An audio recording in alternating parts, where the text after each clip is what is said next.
దేవుని వాగ్దానం. ఈ ఉదయకాలం ఈ వాగ్దానం ఎలా ఉన్నారు? బాగున్నారా? పొద్దున్న లేస్తున్నారా? 5 to 6 చక్కటి ప్రార్థన, ఈవినింగ్ ఆరాధన. నిజంగా మన జీవితాల్లో దేవుడు ఎంత కృప చూపి రక్షించి నడిపిస్తున్నాడండి. ప్రతి క్షణం ప్రతి దినం ఆయన మనల్ని పోషిస్తూ బలపరుస్తున్నాడు. ఈరోజు ఏ స్థితి మీకున్నా దేవుని నమ్మండి, దేవుని మాటను నమ్మండి. వింటున్నారా? ఆయనకు చోటిస్తే ఆయన మన ప్రతి భారం తీసేస్తాడు. రక్షణ లేని బిడ్డలు ఎవరుంటే రక్షణ దినం ప్రభుకి మీ హృదయాన్ని ఇవ్వండి. ఈరోజే మీ హృదయంలో క్రీస్తుని చేర్చుకోండి. ఎలా ఏ స్థితిగతులు మీకున్నా ఒక్కటే ఒక్క ఆశ, ఆయన నా యందు నమ్మకం ఉంచేవాడు సిగ్గుపడ్డన్నాడు కదా, అదే మన జీవితంలో దేవుడు చేస్తాడు. ఈరోజు ఒక మాట చదవన వాగ్దానం నేను చదువుతున్నాను. నిర్గమాకాండం 23వ అధ్యాయం 25వ వచనం. నీ దేవుడిని యెహోవాను సేవింపాలి, అప్పుడు ఆయన నీ ఆహారం నీ పానమును దీవించును, నేను నీ మధ్య నుండి రోగమును తొలగించేదా. నువ్వు దేవుణ్ణి సేవిస్తున్నావు, దేవుణ్ణే నమ్ముకున్నావు కాబట్టి నీ ఆహారం నీ పానం దీవిస్తాడట. నువ్వు చేసే ప్రతి పనిని దీవిస్తాడట. నీ మధ్య నుండి రోగాన్ని తొలగిస్తాడట. వింటున్నారా?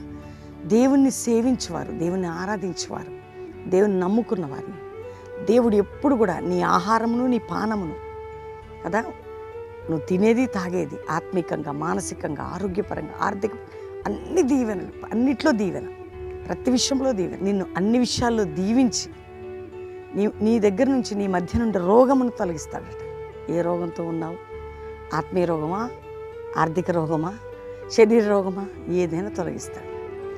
నిన్ను దీవించి నీ మధ్య నుండి రోగమును తొలగించదను, దీవించదను, నీ మధ్య నుండి రోగమును తొలగించదను. ఈరోజు వాగ్దానం పట్టుకొని ప్రే చేయి, కానీ దేవుణ్ణి మాత్రం సేవించు.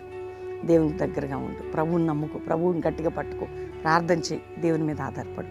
ప్రార్థన చేసుకుందామా? తండ్రి, ఎంతమంది బిడ్డలు ఈ ఉదయకాలం ఈ వాగ్దానం రిసీవ్ చేసుకున్నారు?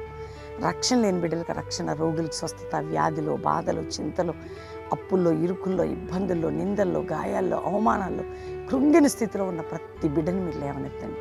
నిన్ను సేవించి వారిని దీవిస్తున్నావు. వారి ఆత్మీయ జీవితం, ఆర్థికం, కుటుంబం, పొలము, ఉద్యోగం, వ్యాపారం, చదువులు, భార్యాభర్తలు, పిల్లలు, వారి స్టడీస్, కెరియర్, ఏ దేశ రాష్ట్రాల్లో ఉన్న వారి ఆత్మీయ ఆరోగ్య ఆర్థిక దీవెనలు పొందినట్లు నీ కృప చూపండి. నేను సేవించే బిడ్డలని నీ మధ్య నుండి రోగమునతో, ఏ రోగముతో ఉన్నా, అది మానసిక రోగమైన, శారీరక రోగమైన, అది క్యాన్సర్ అయినా, రకరకాల రోగాలైన, వ్యాధులైనా, యేసు పొందిన గాయముల చేత వారికి స్వస్థత జరిగించండి.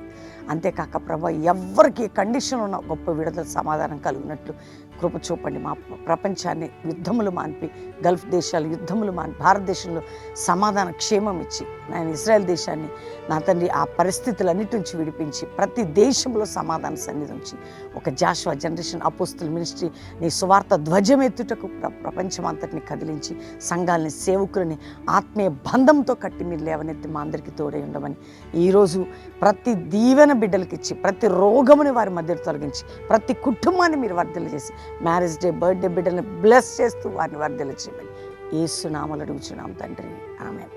ఈ వాగ్దానం అందరూ లైక్ చేసి షేర్ చేయండి, మంచి కామెంట్స్ పెట్టి దేవుని మహిమపరచండి. ఏ విషయంలో మీరు భయపడొద్దు. ఈ వాగ్దానం లైక్ చేసి రిసీవ్ చేసుకొని షేర్ చేసి మీ స్టేటస్లో పెట్టుకోండి. మరి అద్భుతంగా మన పాటలు వినండి, ప్రొద్దున సాయంత్రం లైవ్ చూడండి. మరి 10, 11, 12 3 రోజులు బెల్లంపల్లి కల్వరి ప్రత్యక్షత మందిరం మన యొక్క ప్రాంగణంలో మీటింగ్స్ అండి. 10, 11, 12 3 దినాలు ఉజ్జీవ సభలు బెల్లంపల్లిలో కుటుంబాలుగా కదిలి రండి.